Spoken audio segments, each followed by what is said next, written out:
Shadow Gaming Hub here, and today I'm super excited to bring you guys week 4 of season 5 of the PPL. And today we're going up against Jordinez, coach of the Southampton Sneasels. Right now we are 1-2, coming off a loss last week against Kelly and the Maryland Terrapins. Burke filled in for us, and sadly didn't come out on top, but we're back this week and we're here to change that. We're here to go 2-2. So let me give you guys a rundown of the team real quick. This week we are bringing Celesteela, Primarina, Terrakion, Crocodile, Arcanine, and Latias. So I'll run you guys quick through the sets right now. First up we have Celesteela. We have the Waifu Stealer with the Lumberry and Atomize, Heavy Slam, Seed Bomb, Acrobatics. So we have nice little setup offensive Celesteela with 20 HP, 252 attack, 8 speed def, and 228 speed with a jolly nature. This speed is so I can, I believe it's outspeed a Scarf Blaziken at +2. I'm not 100. I battled a couple days ago, so I still can't remember everything. But I'm bad like that, sorry. Next up, we have Primarina with the Assault Vest, once again, just like week 2, with Surf, Moonblast, Ice Beam, Energy Ball, 252 HP, 252 attack, Modest, with 4 in defense. Just so, pretty average Assault Vest set there. Does big damage to a lot of things. Can take a +3. Can take a +3 Energy Ball from full. And can, you know, hurt a lot of things on his team outside of Sylveon. So pretty simple Primarina set, just like week 2. It's there to soak up hits, deal out good damage, and just be an overall nuisance to his team. Next up we have Terrakion, once again with the Rocky MZ, rocking out with Close Combat, Stone Edge, Poison Jab, and Quick Attack. We have 60 HP, 252 attack, and 196 speed with the jolly nature. So this is just outspeed everything it can, hit him hard as hell, and just break all his walls down. Terrakion will generally be that kind of set. He's pretty good at that, especially with Z moves, just wearing down everything, or just clean sweeping at the end of games. Next up, we have Crocodile with the Salic Berry, Intimidate, Earthquake, Knockoff, Substitute, and Bulk Up. This is in case he's like a Wisp variant of Sableye. I can go ahead, sub up on it, bulk up a couple times, hopefully maybe sweep if I can get the Salic off. That'd be cool. But yeah, he's there to try to come in clean on Sabe, and because I knew the Mega Sableye was coming. I personally I used it D2 Season 2, and it's annoying. It's very annoying, but hopefully this set will be able to potentially beat it. We've got our investment as 160 HP, 252 attack, 4 special defense, and 92 speed. This is to outspeed like a non-invested Manaphy. I believe it's Manaphy. It's non-invested something that's faster. It's either a non-invested Excadrill or a non-invested Manaphy. But oh wait, no, not Excadrill. Yeah, it's definitely Manaphy. It's definitely Manaphy now that I'm looking. But set up and hopefully sweep. If not, it can just get off some good damage for everything else. Next up, we have a Choice Scarf Arcanine with Intimidate once again, with Flare Blitz, Wild Charge, Extreme Speed, and Morning Sun. Originally, this was gonna be Lumberry, but I changed it last second, like literally right before the match, because I looked at his team and I realized I need a Scarfer. And Arcanine looks like it does well once Sab is out of the way. And I kept Morning Sun on there just because I can try to bluff this off as like not Scarf Arcanine early game, and then get recovery off, switch out, try to bluff some stuff, and keep him off guard with the Choice Scarf. Our investment is just simple 252 attack, 4 speed def, 252 speed, jolly nature. This is to at least speed tie with the potential Scarf Blaziken, because Blaziken's 95, right? He's got something on his team that's base 95, and it was to speed tie with a Choice Scarf that I don't have his full team pulled up. I'm such a good battler, guys. This is how you know. This is how you know I'm the real deal. Last up, we've got Latias. We've got Redline Latias with the leftovers with Thunderbolt, Ice Beam, Draco Meteor, and Wish. Just good coverage for his team with Bolt Beam, and then Dragon Stab and Wish, so I can try to keep my team up for as long as possible. Because I really don't have a lot of just purely defensive mons. I have Primarina this week. Everything else is pretty offensive. So I don't really have a lot of switch-ins to things. So Wish is there to help me live longer. The EV spread we got going on for Latias is 156 HP, 172 special attack, 180 speed with a timid nature. This is to outspeed a max speed Manaphy. And the EV investment is so I can live a what was it? Oh yeah, it was so I could live a Life Orb Moonblast from Whimsicott. So we've got a decent team here. I'd like to think. I didn't have a lot of time for prep this week because I worked a lot. So we got this done on the second day of the battle week. I think it was the second or third day. It's the only day I had off to play him. So without that, we're gonna go with that out of the way. We're gonna go ahead and jump right into the battle. So I'll be right back with you guys.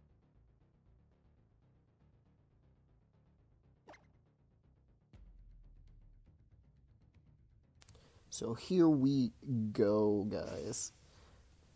We are going to be challenged by Pokemon Trainer Jordan. We're going to go ahead and lead with Primarina, as he leads with his Whimsicott. This is a little bit of a bad situation with us, but we can eat up pretty much any hit he wants to take because of AV. And Ice Beam is actually a roll to kill. So here, turn 1, we're just going to go for a safe Ice Beam, as he turns out to just U-turn, get some momentum for him, deal a little bit of damage. So he's going to go ahead and U-turn into his Sylveon. Ice Beam is going to do a pretty pitiful amount, showing that this is Spidef in some sort, and also showing off its leftovers. So here we're going to switch out. We don't want to stay in here. We can't really do much, and there's a lot of Toxic worry coming right now. I'm super scared of Toxic, but he just ends up going for a Baton Pass, predicting my switch, getting himself some momentum again. And here he's going to go into his Mega Sableye. I can't really touch this thing, so all I really have, and I realized at this point, as a decent switch-in, is this Crocodile. So I try to come in predicting his knockoff or something, just hoping he doesn't go for Will-O-Wisp or Toxic. Those are my main two worries, but he does end up going for Toxic, which is sad. Means we can't really utilize this Krook. In hindsight, we probably should have switched hard into Primarina, but nothing we can do now. So we're going to go ahead and just take this opportunity to bulk up. We're Toxic. There's not much he can do to us other than Toxic, as he ends up revealing Metal Burst. So that's super scary, as we would do a lot of damage. He's going to switch out here predicting either me to set up more or just attack. As we go for EQ on his Whimsicott switch in, it's not going to do a terrible amount, but chip damage is chip damage for a resisted hit that does great. So obviously we are in a terrible situation here. Crocodile has no business being in against a Whimsicott. We are going to switch right on out of here, even though it's kind of obvious he's going for the U-turn, as he loses nothing from it pretty much. So we go ahead and go into Okami, our Arcanine. But he ends up just going for Moonblast, trying to get the kill on Krook. Safe for him. But now here, I'm hoping he doesn't... I'm hoping he tries to stay in and U-turn. But he just ends up switching out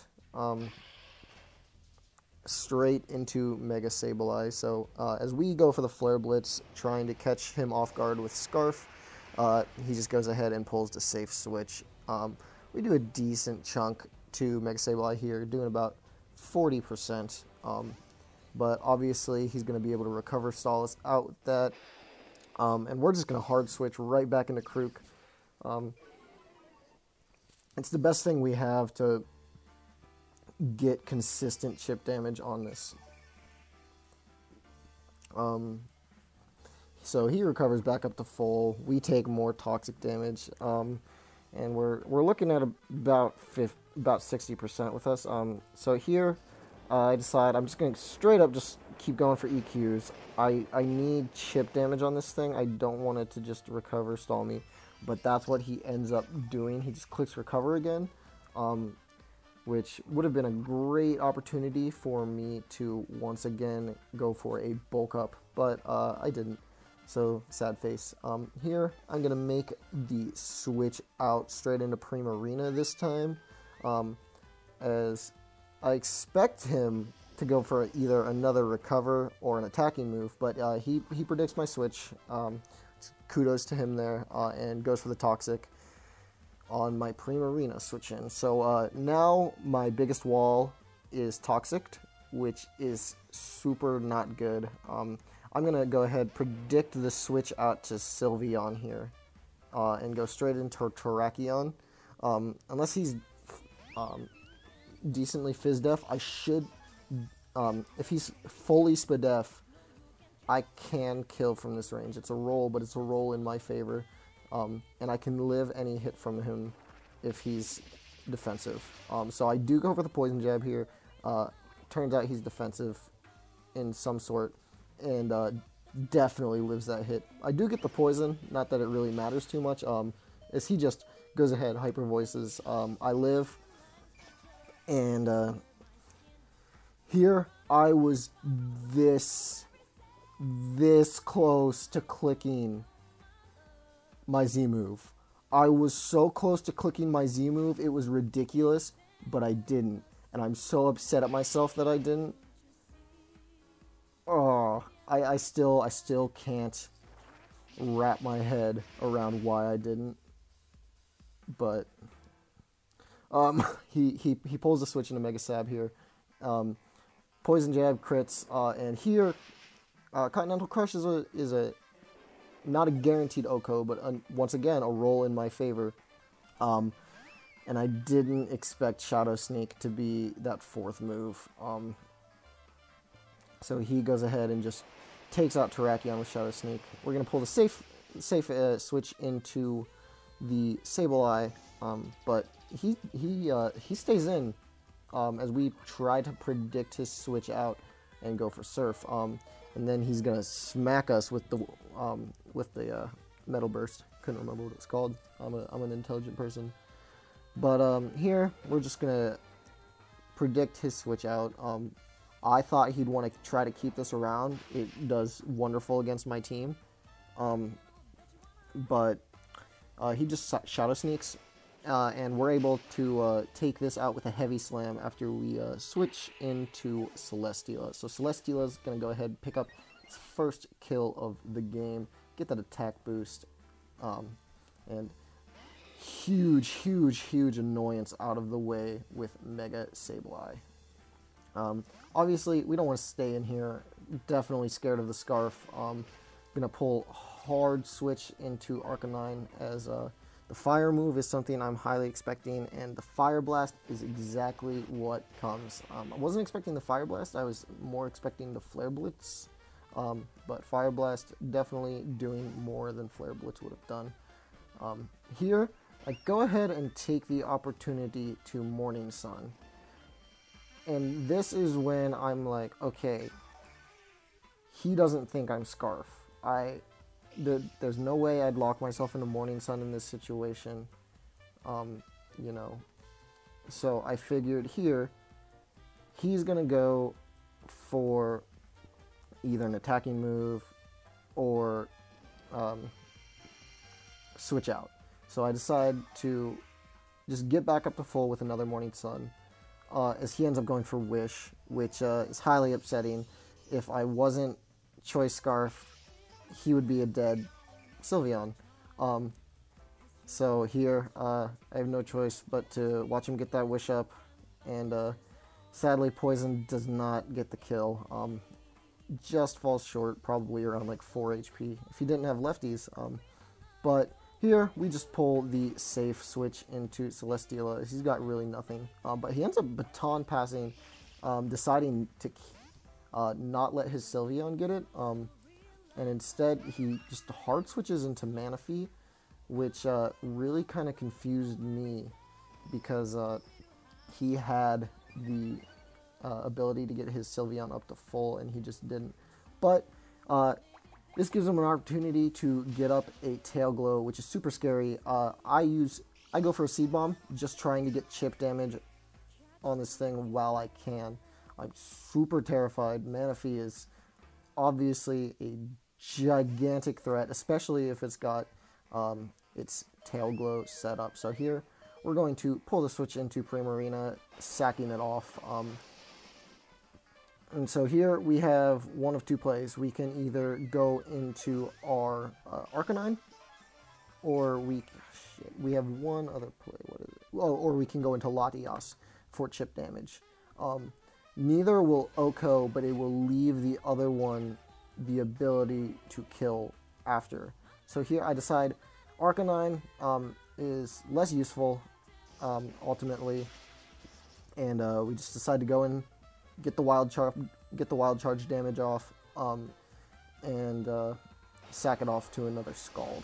So Manaphy picking up 2 kills against us, but now we are able to go into Latias, threaten it out, and it's at like not even 20%, so we'll definitely die to a Seed Bomb from Celesteela, as ultimately this goal in this battle is to save the battle to clean up for Celeste, if possible. So here we're just gonna go for the safe Thunderbolt, not wanting to play around, and he ends up sacking off Sylveon, which, like I said before, if he had stayed in with Sylveon and just gotten that Wish back up, things would be looking a lot scarier right now. But he goes into Whimsicott, goes for U-turn. We stay in and just go for an Ice Beam. Moonblast doesn't kill, and Ice Beam from the range he is at will definitely kill him, unless he's Yachi, which we have seen he's not. We go for the Ice Beam on as he U-turns out into Excadrill, get a good like 10% off, and get some lefties back, as he reveals he's lefties. So here I'm looking at Calx, and this thing just can't touch Celesteela at all. So we're gonna go switch out into Crocodile, try to get some chip damage off, hoping he goes for like the rocks or something, but the Intimidate definitely helps. We live the Earthquake, get our Salic up, so nice old memes there. If only I wasn't toxic, but then the Salic Berry wouldn't have popped. Oh wait, yeah, it would have. But so we have our +1 speed, but he ends up having Protect, which is sad. So Crocodile would have been able to get one kill before he ultimately kicked the bucket, but Protect goes ahead and saves Jordan's Excadrill. So here we're looking at a sticky situation. We've got 2 Mons left. We've got Latias and Celesteela, but as I said before, looking that he's got Earthquake and Protect, he probably doesn't have much to hit us. If he does, it's more than likely Rock Slide. So here we're going to go ahead, just go straight in and Autotomize, start setting up, and is here. He just goes for Stealth Rocks, and I'm thinking he has nothing for this, which is great, fantastic. This is exactly the ideal situation I wanted to happen. So here we're just going to start off firing. We're going to start firing off Heavy Slams, and and he reveals his 4th move here, the only move he has to hit us, Rapid Spin. So this is beautiful. He cannot touch us. Sorry, I'm coughing. But we're just gonna keep on firing off Heavy Slams until he's in range to die from one. As he's just gonna click Spin because he's got nothing else he can click. Switching out right now, Heavy Slam does a lot to everything on his team, and that's he doesn't know what other coverage moves I have either, because Heavy Slam is the only, and Seed Bomb. But here we go ahead, get him down. One more Heavy Slam will kill him. He just keeps clicking Rapid Spin because there's not much else he can do unless he wants to sack something else, which in this situation probably isn't very ideal. So here, before we kill him, we go ahead and go for another Autotomize, just in case he's got something cheeky in the back. So he goes ahead as he EQs, I don't know why, but it's not, ultimately it wasn't going to save him anyways. Is here, we're just going to finish him off with one more Heavy Slam. So what he has left at this point is Manaphy, Whimsicott, Blaziken, and shit, what is it? Is that it? Is that all he has left? Yeah. Okay, so he's got Whimsicott, Manaphy, and Blaziken. So here I'm thinking this is perfect. I have Lumberry, I have Acrobatics. He's gonna para me, but he ends up just going for the Memento, which I was so sad. I wanted him to go for the para and pop my Lumberry and make Acrobatics work, and it didn't. And I was so sad. And here I was like, oh shit, I don't know if Seed Bomb kills. I didn't calc it, I just clicked it because I really had no other option, and it does end up killing. So shoutouts, huge shoutouts to that, as we get back up to neutral attack because of Beast Boost after the Memento. So here, his last Mon's Blaziken, I outspeed 100%, I'm going for Acrobatics, doesn't kill, but he can't OHKO my Latias with anything he has, and he ends up going for the high jump kick and missing. So Celesteela's going to pick up that game for us. We go ahead and take the 2-0 victory over Jordan. We are back, baby. Canberra Toucannons. We win 2-0, taking us to a total of 2-2, -3 record. Both games we've played, we've won. Hoping to keep it that way here in the future, as next week we go off against Ruby and the Cleveland Bros, which right now are at the top of the table. So big game next week. If we can pick up a victory against Ruby, we'll definitely be putting ourselves back up there in contention for the running. We've been relegated once as the Osaka Eevees. We are not going down as that team that got relegated twice. We will not do that. We will rise and we will win. This is the start, and I'm coming for everyone else left on my schedule, so be ready. The Osaka Eevees are coming through for the Canberra Toucannons, if I can speak right. Trav, I will do your team proud, and I will keep winning for you. So definitely make sure you guys check out the PPL channel and every other coach, including Division 2. They're all great people, fantastic battlers, and fantastic content creators. So I hope you guys enjoyed. That's all I've got for you next week. Until then, deuces.